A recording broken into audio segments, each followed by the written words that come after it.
Hello students, welcome back. Students, in this video again we are going to discuss three questions. So let's start. So students, first question I am taking from inverse trigonometric functions, and the question is, find the value of cos inverse of 12 by 13 cos x plus 5 by 13 sin x. So for this we want to make inside this bracket, this big bracket, cos theta type, right? Because we know cos inverse cos x is x if x belongs to 0 comma pi closed, right?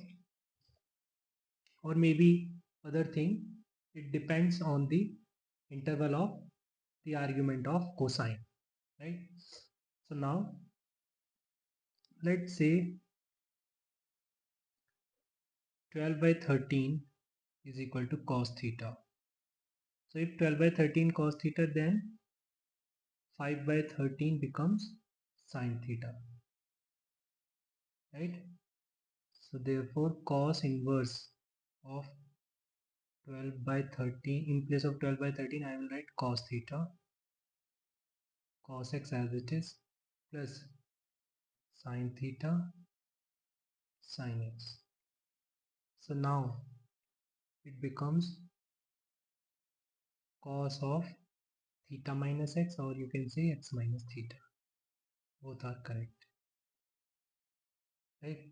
Now I know the interval of x, but I don't know the interval of x minus theta.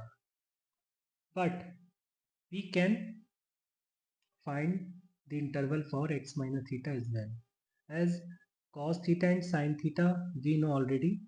So from here I can write tan theta is equal to 5 by 12, right?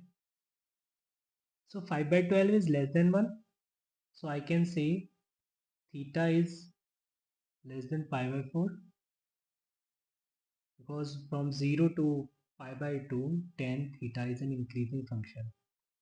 So if tan theta is less than 1, implies theta is less than pi by 4.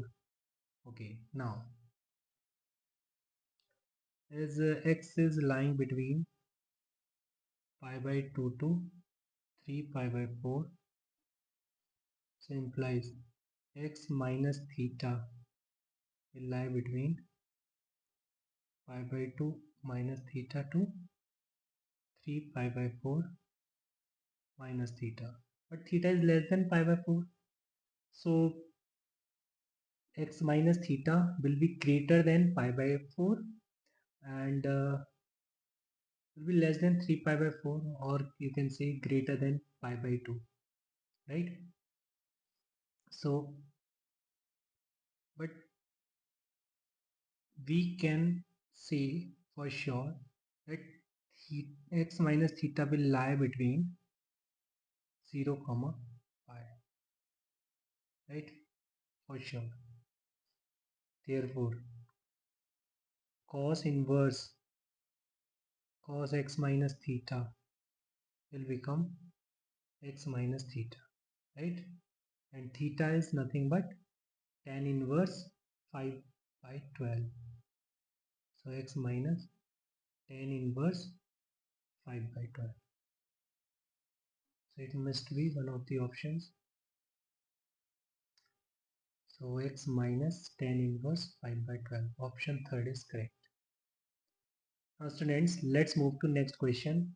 And next question I am taking from continuity and differentiability.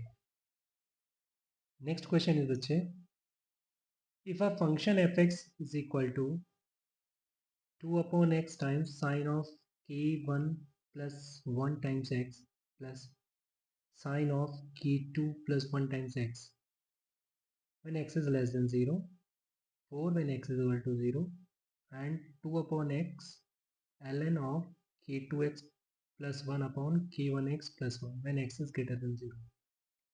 So in this question fx is piecewise defined. Okay, means fx is having different definition for different interval of x. Now this function fx is continuous at x is equal to 0, then the value of k1 square plus k2 square is equal to, right?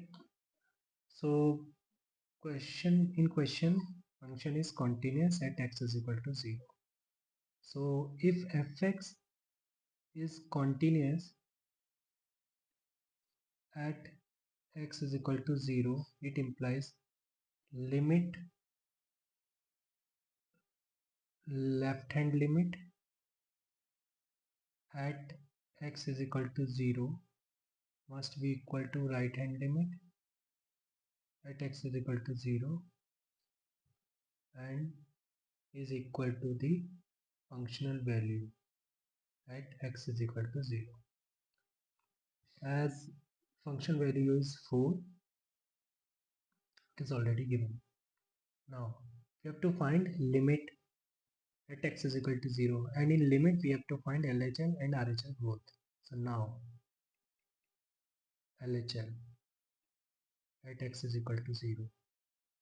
So it will be limit x tends to 0 2 by x, because for x less than 0 first function will take first definition, 2 by x times sine k1 plus 1 times x plus sine k2 plus 1 times x, right? Now for this I will use sine c plus sine d rule or identity for sine c plus sine d. So sine c plus sine d is what? 2 sine c plus t by 2 cos c minus t by 2, right? So minus 1 plus 1 cancel out. So now it becomes limit x tends to 0, 2 by x 2 into sine k1 plus k2 plus 2 by 2 x cos k1 minus k2 by 2x. Now as denominator is having x, so and numerator is also having x, so it is again 0 by 0 form. I want to remove indeterminacy. So for this I am dividing this sine by k1 plus k2 plus 2 by 2 times x. For this, why I did so? I did because I know sine theta by theta tends to 1 if theta tends to 0. So here also x tends to 0 implies this thing tends to 1, okay, right?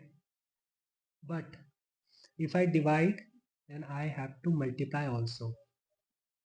So if I multiply, say here k1 plus k2 plus 2 by 2 times x, okay, and after putting the value of x, this cos of something will be cos 0 and it will give 1 also. Now what is left?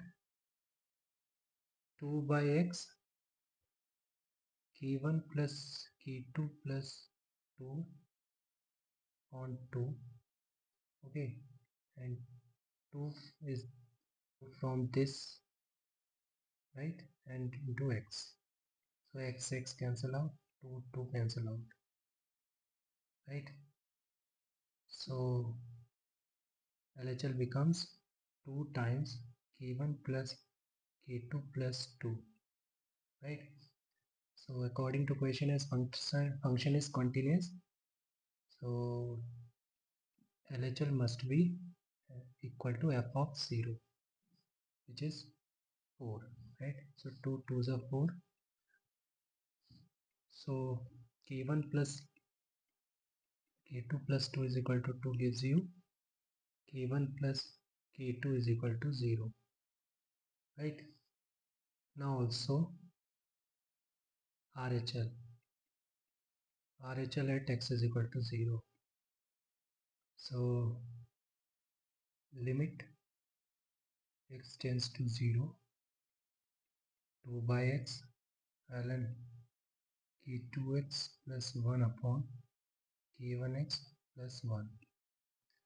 Also, if I put x is equal to 0 in argument of ln and in denominator, then ln of something becomes ln 1, which is 0, and in denominator it will become 0. So 0 by 0 form will become.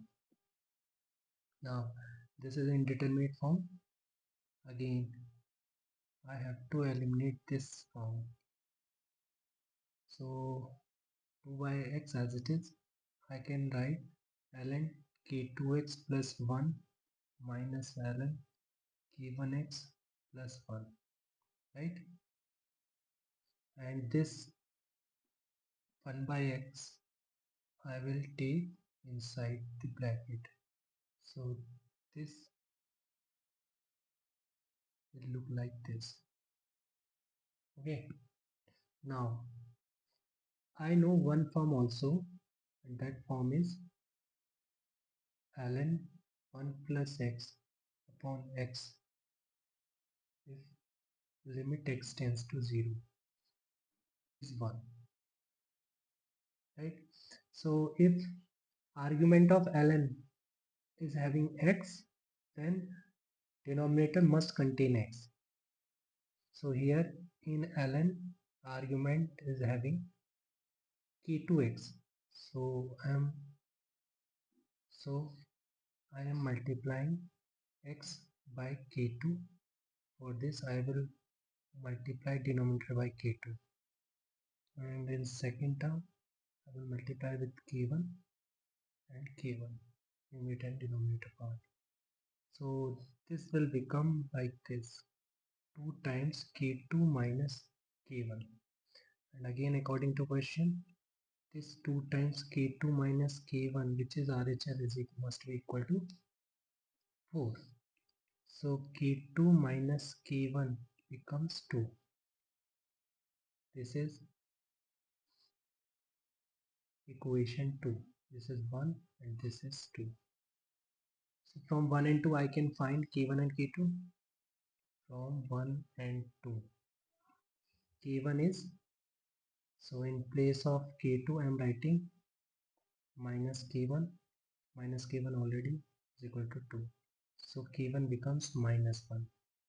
If k1 becomes minus 1, then k2 becomes 1. Okay. So what we need to find? k1 square plus k2 square. Therefore, k1 square plus k2 square is equal to minus 1 square plus 1 square, which is 2. Right? Means option second is correct. Now let's move to third question. I am taking third question from relation. And the question says a relation defined on set A 1, 2, 3, 4, then how many ordered pairs are to be added to R 1, 2, 2, 3, 3, 3 so that it becomes an equivalence relation. So we know if a relation is equivalence, then it must be reflexive, symmetric and transitive. Now, right, if relation is equivalence, then It is reflexive, symmetric, and transitive first, right? So for relation to be reflexive,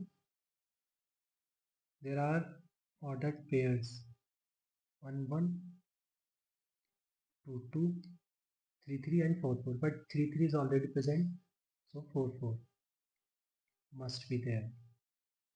Right? For reflexive relation, these three ordered pair must be there in R. Right? Right? Now, for symmetric relation,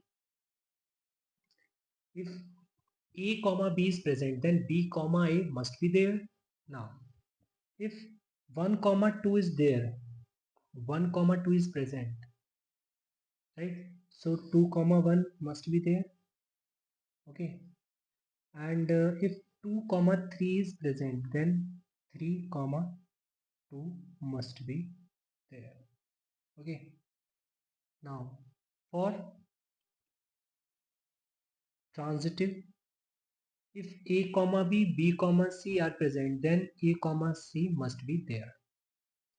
So if 3 2 and 2 3 are present, then 3 3 must be there. It is present already. And if 3 2 and 2 1 are present, then 3 1 must be there. 3 2, 2 1 are present, then 3 1 must be there. So 3 1. And for symmetric relation, if 3 1 is present, then 1 3 must be there. Okay. So this relation now R dash containing 1 1, 2 2, 3 3, 4 4, 1 2, 2 3, 2 1, 3 2, 3 1, 1 3 is an equivalence relation. So how many pairs we added to make this R as an equivalence relation? There are 7 ordered pairs were to be added. 7 ordered pairs are added.